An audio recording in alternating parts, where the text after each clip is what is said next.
Wheatstone bridge application है Kirchhoff law की। It is an arrangement of 4 resistors. ये क्या है? It is an arrangement of 4 resistors. ये 4 रजिस्टर्स का एक अरेंजमेंट होता है, ठीक है। This is the arrangement of 4 resistors. 1 resistors can be find in terms of other 3। आप कोई भी एक रेजिस्टेंस 3 के टर्म्स में पा सकते हैं, ऐसा ये अरेंज किया जाता है। 1 resistance can be found, 1 resistance can be found in terms of other 3, in terms of other 3। देखो, इसकी प्रैक्टिकल एप्लीकेशन बहुत है, ठीक है। एक तो इसकी प्रैक्टिकल एप्लीकेशन बहुत है, दूसरे इस पे न्यूमेरिकल्स बनते हैं, और ये किरचॉफ लॉ का एक एप्लीकेशन है, ठीक है। तो हम इसको बहुत कायदे से करेंगे। 1 resistors can be found in terms of other 3। एक कोई भी रजिस्टर आप 3 के टर्म्स में पा सकते हैं। तो ये एक अरेंजमेंट है। अच्छा, इसको एक साइंटिस्ट थे जिनका नाम था चार्ल्स एफ व्हीटस्टोन, उन्होंने सबसे पहले बनाया था, इसलिए उनके ऑनर में इस अरेंजमेंट को हम व्हीटस्टोन ब्रिज का नाम देते हैं। अब ये ब्रिज क्यों कहलाया और कैसा होता है व्हीटस्टोन ब्रिज? देखो बेटा, व्हीटस्टोन ब्रिज का एक सीधा सा स्ट्रक्चर अहमद सर की लैंग्वेज में अगर आप सीखना चाहें तो वो ये है कि आप एक पैरेललोग्राम बना लें, ठीक है। ये एक पैरेललोग्राम है भाई। अब पैरेललोग्राम में 2 डायगोनल होते हैं। You know that very well. Parallelogram में 2 डायगोनल होते हैं। हम 2 डायगोनल में जो ये वाला डायगोनल है, इस डायगोनल को बाहर निकाल ले रहे हैं, क्योंकि बेटा ये मामला वायर का है। तो वायर तो आप छोटा बड़ा कर ही सकते हो। तो हमने इस डायगोनल को बाहर निकालकर यहां पर एक की और एक बैटरी लगा दी। ये की है और ये बैटरी है, ठीक है। जब हमारे पास कलर पेंसिल्स हैं तो हम क्यों ना यूज करें उसका। मान लो बैटरी से अप्लाइड वोल्टेज V है और इसमें से बाहर आने वाली करंट I है, ठीक। सपोज करो तुम्हारे पास एक रेजिस्टेंस इस ब्रांच में है। देखो, यही वो अरेंजमेंट है 4 रजिस्टर का है। कितना अच्छा लग रहा होगा देखने में कि भाई बड़ा आसान है। 2 सीरीज में है, 2 ये सीरीज में, 2 ये सीरीज में। नहीं बेटे, आसान नहीं है। क्यों आसान नहीं है? क्योंकि ये वाला जो डायगोनल है, उस डायगोनल को हमने यहां कर रखा है। एक्चुअली ये डायगोनल यहां है, लेकिन आपकी प्रॉपर अंडरस्टैंडिंग के लिए, और चूंकि ये मामला वायर का है, तो हम कहीं भी लगा सकते हैं। तो बेटा, ये वाला जो डायगोनल था, इसको ही हमने ऐसे कर रखा है। एक बात तो ये समझ में आ गई। आपका ये जो दूसरा डायगोनल है, इसके अंदर भी हमने एक की लगा रखी। इसका नाम हम K2 रख रहे हैं और इसका नाम हम K1 रख रहे हैं। ये इसका पॉजिटिव टर्मिनल, ये बैटरी का नेगेटिव टर्मिनल। इसके साथ हमने एक करंट मेजरिंग डिवाइस होता है गैल्वेनोमीटर, जो हम मैग्नेटिज्म में पढ़ेंगे भी, ये लगा रखा है। अब ये व्हीटस्टोन ब्रिज का स्ट्रक्चर हो गया। It is an arrangement of 4 resistors, 1, 2, 3 और 4। बच्चों, इन चारों को अलग अलग नाम दे दो। वो अलग अलग नाम जो तुम दोगे, वो नाम तुम दोगे, इसको कहो, इसका नाम रखो P, इसका नाम रखो Q, इसका नाम रखो R और इसका नाम रखो S। अच्छा, एक बात और बता दूं, यहाँ P रेजिस्टेंस की वैल्यू है, Q दूसरे रेजिस्टेंस की वैल्यू है, R तीसरे रेजिस्टेंस की वैल्यू है और S चौथे रेजिस्टेंस की वैल्यू है। ये रेजिस्टेंसेस की वैल्यू भी बता रहा है, ये सिर्फ नाम नहीं बता रहा है, ये रेजिस्टेंसेस की वैल्यू। जैसे मान लो कि ये 2 ओम है तो ये 4 ओम है, ये बता रहा है। कहने का मतलब ये। अब बेटा, ये जो करंट I है, ये I करंट जो है, मान लो कि इस ब्रांच की करंट I1 है। बहुत ध्यान से, तुम्हें मैं अच्छी तरीके से बता चुका हूं कि करंट जिस साइड से एंट्री ले वो प्लस और जिस साइड से लीव करे वो माइनस होता है। ये देखो, अब इस ब्रांच में तुम मान सकते हो कि इस ब्रांच में एक करंट है IG, ठीक। तो इसका मतलब इस ब्रांच में जो करंट होगी वो होगी I1 माइनस IG, ठीक। अब यहां तक IG आई और इस ब्रांच में आप करंट मानेंगे I माइनस I1। क्यों? क्योंकि इसमें आपने I1 करंट मानी है, तो इस ब्रांच में आप करंट कितनी मानेंगे? I minus I1। और जब ये करंट यहां से निकलेगी बेटा, तो ये करंट IG और ये I माइनस I1G, ये तीनों यहां पर मिलेंगी और मिलकर इस ब्रांच में जो करंट होगी वो होगी I minus I1 plus IG। ये करंट इस ब्रांच में है, ठीक। और फिर जब ये इस टर्मिनल पर ये वाली करंट और ये वाली करंट मिलेगी तो यहां पर आपको फिर से दिखाई देगा, देखो I1 से I1 कैंसिल, IG से IG कैंसिल। तो इस ब्रांच से बाहर निकलने के बाद आपने जितनी करंट दी थी उतनी करंट आपको वापस मिल गई। ये आपका करंट डिस्ट्रीब्यूशन हो गया। एक बार फिर से समझ लो, अप्लाइड वोल्टेज की वजह से सर्किट में बहने वाली करंट I जब इस पॉइंट A पर पहुंचती है तो दो हिस्सों में बढ़ जाती है। एक पार्ट को I1 करंट मिलती है, ये वाले पार्ट को, और दूसरे पार्ट को I माइनस I1 करंट मिलती है। ये I1 करंट इस पॉइंट पर आकर, चलो इसका भी नाम रख देते हैं, इसका नाम हम B रख देते हैं और इसका नाम हम C रख देते हैं और इसका नाम हम D रख देते हैं। A, B, C and D। बच्चों, इस वाले पॉइंट से ये तुम्हारी I1 करंट दो पार्ट में डिवाइड होती है, एक पार्ट में I1 माइनस IG और एक पार्ट में IG। अब जब यहां पर आओगे तो ये वाली I1 माइनस I1 और IG दोनों एड अप होंगी और यहां पे जो करंट होगी वो क्या होगी? I minus I1 plus IG।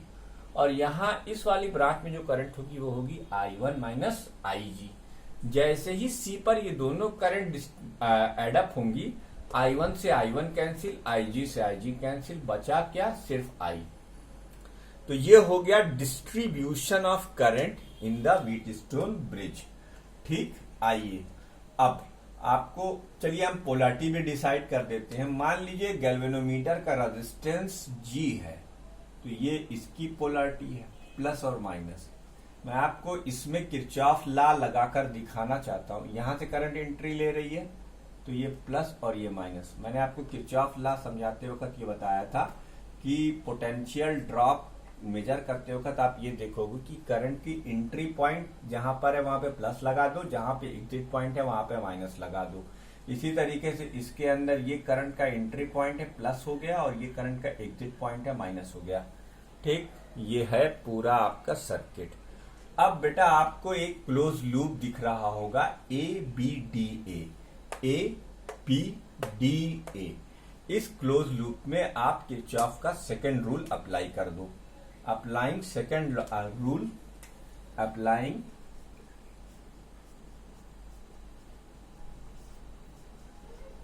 Kirchhoff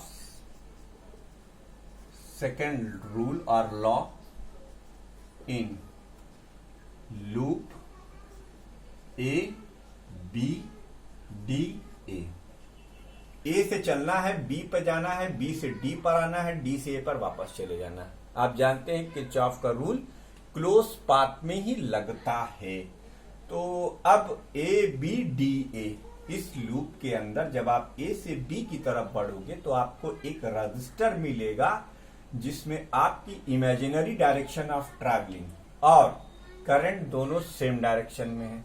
यानी आपका जो एग्जिट पॉइंट है वो माइनस की तरफ से है, इसलिए आप इसका पोटेंशियल ड्रॉप जो राइट करेंगे वो लिखेंगे आप I1P, ठीक। उसके बाद अब जब B से D की तरफ आएंगे तो आपको एक गैल्वेनोमीटर दिखाई देगा। गैल्वेनोमीटर का रेजिस्टेंस हमने G माना है। इस साइड से करंट एंट्री ले रही है और इस साइड से एग्जिट, तो इसका मतलब हम जब इसका पोटेंशियल ड्रॉप लिखेंगे तो वो भी लिखेंगे IG इंटू G, ठीक है। उसके बाद अगला बेटा जब D से A की तरफ आओगे तो R रेजिस्टेंस में आपका एंट्री पॉइंट माइनस से है और एग्जिट पॉइंट प्लस से है, तो अब आप इसका पोटेंशियल ड्रॉप आप क्या लिखोगे, प्लस लिखोगे, और वो लिखोगे इसीलिए अलग पेन से लिख रहा हूं, I minus I1 into R is equal to 0। ठीक है, ये एक लूप में किरचॉफ का रूल अप्लाई हो गया, प्लस और माइनस। अब इसी तरीके से आप एक दूसरा रूल लीजिए, applying Kirchhoff second rule in loop BCDB। इस लूप में देखिए BCDB। अब अगर आप इस लूप में आते हो तो B से जब C की तरफ चलते हो इमेजिनरी, तो एक रजिस्टर मिलता है जिसका रेजिस्टेंस Q है। आपका एग्जिट पॉइंट क्या है, माइनस की तरफ है, तो इसलिए आप इसका पोटेंशियल ड्रॉप जो लिखोगे वो लिखोगे I1 minus IG into Q। फिर जब आप C से D की तरफ आते हो तो आपको फिर एक पोटेंशियल मिलता है, सॉरी एक रेजिस्टेंस मिलता है S, जिसमें आपका एंट्री पॉइंट माइनस से है और एग्जिट पॉइंट प्लस से है, तो इसलिए आप इसका रेजिस्टेंस प्लस में लिखोगे।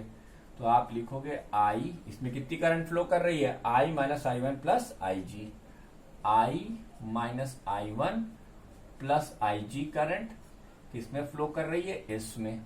ठीक उसी तरीके से जब D से B की तरफ जाओगे तो तुम्हें गैल्वेनोमीटर दिखाई देगा, लेकिन इस बार गैल्वेनोमीटर का जो पोटेंशियल ड्रॉप है वो प्लस में क्यों लिया जाएगा, क्योंकि आप माइनस से एंट्री इमेजिनरी ले रहे हो और प्लस से बाहर निकल रहे हो। तो आप क्या लिखोगे, IG into G is equal to 0।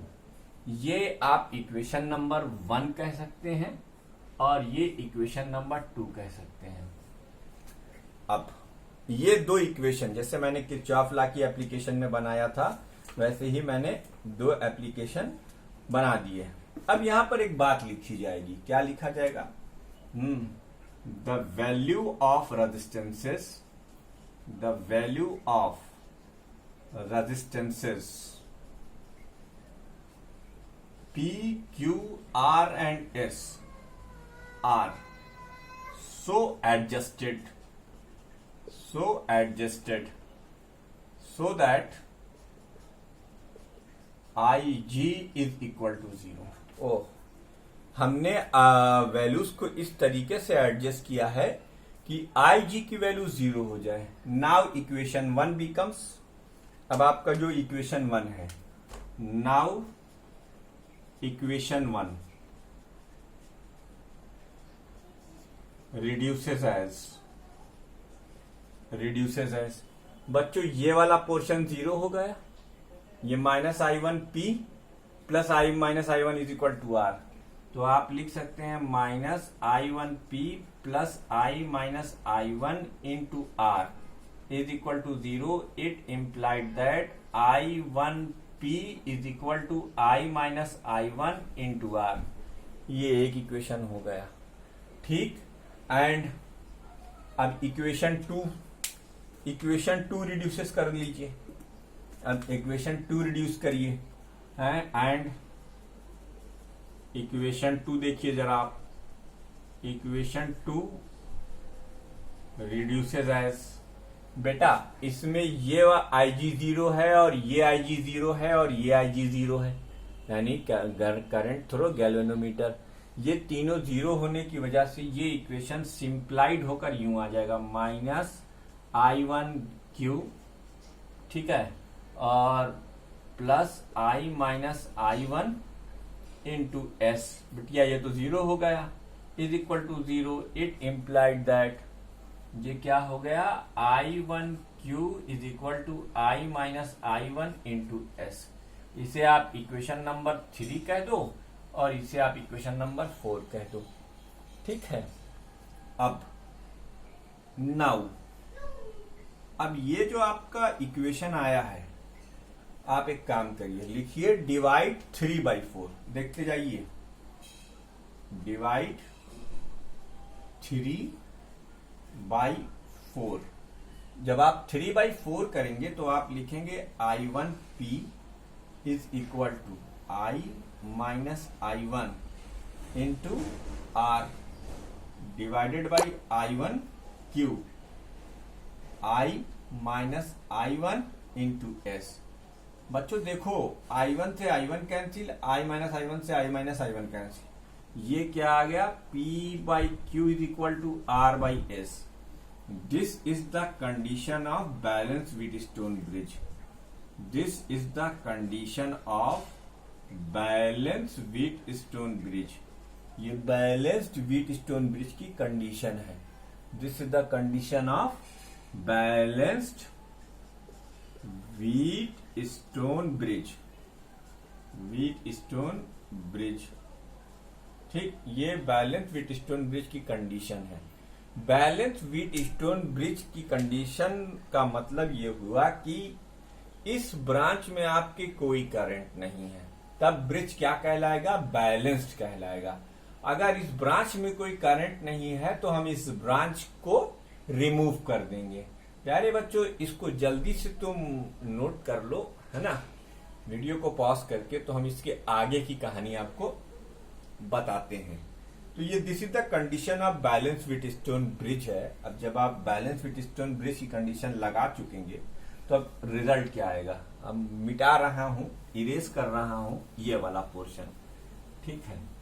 इस कंडीशन में, इस कंडीशन के अंदर, ऐसा मिटा लो, इस कंडीशन के अंदर होता क्या है कि in the condition of balance Wheatstone bridge,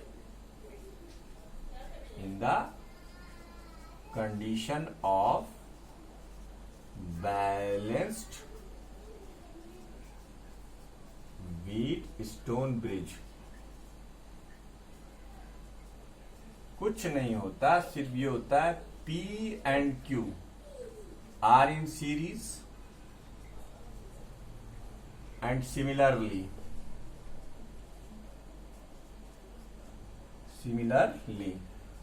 R and S are in series. अब देखिए ये जो कॉम्प्लिकेटेड सा सर्किट है ये कितना आसान हो जाएगा अगर ये ब्रांच हट जाएगी। मतलब फिर यही पैरेललोग्राम बनाओ बेटे, यही पैरेललोग्राम, लेकिन अब इस पैरेललोग्राम में यहां कोई रजिस्टर लगा हो, यहां कोई गैल्वेनोमीटर लगा हो, हमारी सेहत पे कोई फर्क नहीं पड़ने वाला है। क्यों? क्योंकि A और C के बीच का ये जो पॉइंट B था, अब देखो बेटा जब डायगोनल हटा लोगी ये वाला, तो जो करंट यहां होगी वही करंट यहां भी होगी, और यहां क्या है, दूसरा रजिस्टर। इसका मतलब P और Q सीरीज में आ गए। ठीक, ये फायदा होता है बैलेंस व्हीटस्टोन ब्रिज का। फायदा क्या है, वो ये, अब आप देख सकते हैं R और S भी सीरीज में है। सॉरी, ये D पॉइंट है। ठीक, तो इसे कैलकुलेट करना कितना आसान है। अगले स्टेप में आप क्या लिखेंगे, P और Q का सीरीज अरेंजमेंट, R और S का सीरीज अरेंजमेंट, और इसका इक्विवेलेंट रेजिस्टेंस अगर आपके से निकालने के लिए कहा जाए तो आप सीधे सीधे यहाँ पे लिखेंगे क्या भाई, P प्लस Q, और नीचे क्या लेंगे आप, नीचे लेंगे आप R plus S, R plus S। देखिए कितना आसान हो गया ये। अब आप जानते हैं पैरेलल में कैसे निकाला जाता है। अब मैं क्या ये भी बताऊं? नहीं, ये पूरी उम्मीद है कि आप समझ लेंगे। ठीक है, तो ये फायदा होता है। तो जब भी आपको 4 या 5 रजिस्टर का एक अरेंजमेंट दिया जाए और आपसे कुछ उसमें पूछा जाए, तो पहले ऐसा स्ट्रक्चर हो तो आप बताएं, आप पहले ये चेक कर लें कि क्या व्हीटस्टोन ब्रिज बैलेंस तो नहीं है। अगर व्हीटस्टोन ब्रिज बैलेंस है तो फिर इस प्रोसीजर से जाएंगे, और आपके लेवल पर मोस्टली बजाय इतना कॉम्प्लिकेटेड सर्किट पढ़ाने के न्यूमेरिकल्स ऐसे ही आते हैं, वो आपको न्यूमेरिकल वीडियो में दिखाई देगा। तो ये तो थी थ्योरेटिकल वीडियो। अब आपका 2 टॉपिक और रह गया करंट इलेक्ट्रिसिटी में, एक मीटर ब्रिज और एक पोटेंशियोमीटर। बेटा मीटर ब्रिज और पोटेंशियोमीटर दोनों एक्सपेरिमेंटल डिवाइसेस हैं जो आपको लेबोरेटरी में देखने हैं, इसलिए हम वो दोनों का पूरा स्पेसिफिकेशन आपको टेक्निकल वीडियो में देंगे, प्रैक्टिकल की वीडियो में देंगे, थ्योरेटिकल वीडियो में नहीं देंगे। उसके न्यूमेरिकल भले ही हम सॉल्व कर दें, लेकिन उसका जो, क्योंकि बिना वो देखे और बिना वो समझे आपको उतना अच्छा नहीं आ पाएगा।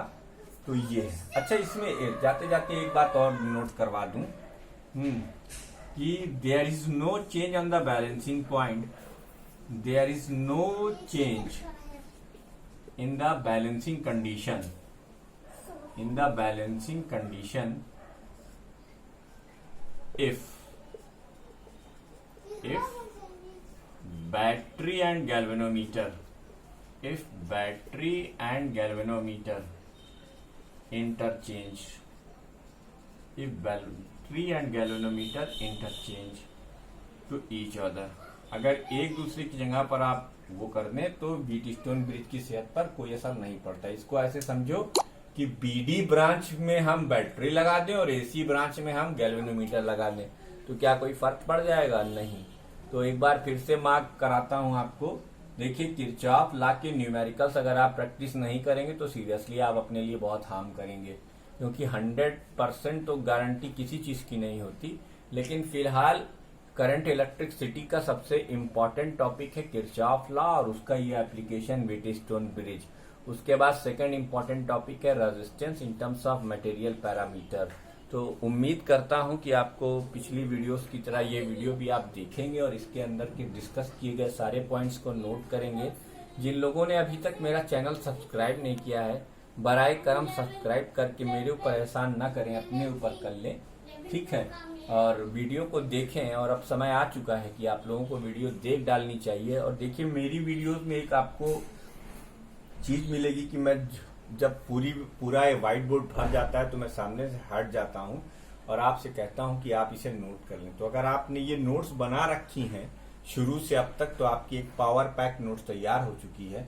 This is the final video and it is time to say good bye to the electricity and now we will enter into the magnetism in next video. कहीं मत जाइए, बने रहिए अहमद सर के साथ। आपको मिलेंगे और भी वीडियोस काफी इंटरेक्टिव। अगर क्वालिटी में, क्वांटिटी में या किसी चीज में कोई दिक्कत आ रही हो तो please let me know. Thank you very much for watching videos. Thank you, thank you, thank you.